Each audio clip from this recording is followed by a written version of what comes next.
What else could development look like? This week, African leaders from government. This is the first time that our heads of states are coming together as the African Union to speak with one voice. The declaration we make to the world today defines and amplifies. We do not want Africa to be opened up to a new scramble for oil and gas.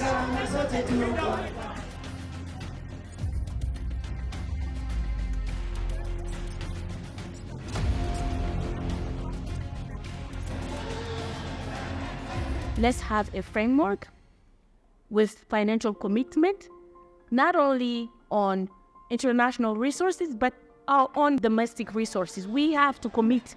Stop drilling and start paying. My name is Uli Keita. I'm the Executive Director of Greenpeace Africa, and we are here in Nairobi to participate at the Africa Climate Summit. As Greenpeace, it was important for us to be at this inaugural summit because this is the first time that our heads of states are coming together as the African Union to speak with one voice in developing a roadmap on how to tackle climate change on the continent. The theme was for us to be able to see how we can cut down on our emissions or how we can be able to tackle climate change. In Greenpeace Africa, we're saying it's less talk and more action for climate change.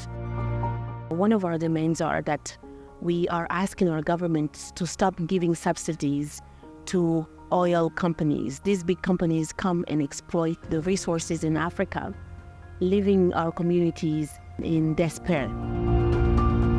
We are asking our leaders to protect the Congo Basin. As you know, the Congo Basin is the biggest rainforest in Africa and second biggest in the world after the Amazon, and it's a carbon sink. So we need to really make sure that we are protecting the Congo Basin.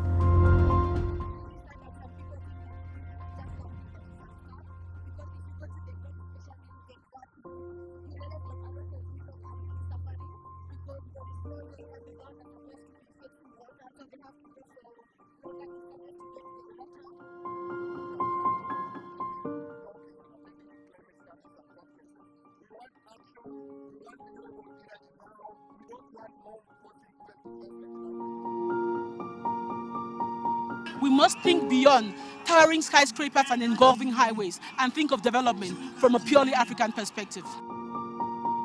We want our heads of states to include civil society organizations, to include communities in the implementation of the Nairobi Declaration. The Nairobi Declaration has been adopted unanimously and by acclamation. We don't want this declaration to be just another paper.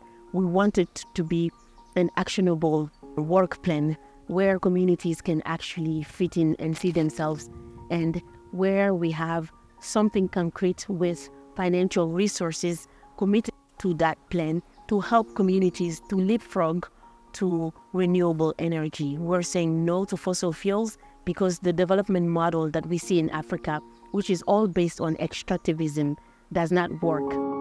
Our governments really need to find ways, innovative ways to tap into the renewable energy because we think that that's the sustainable way of us dealing with this climate crisis.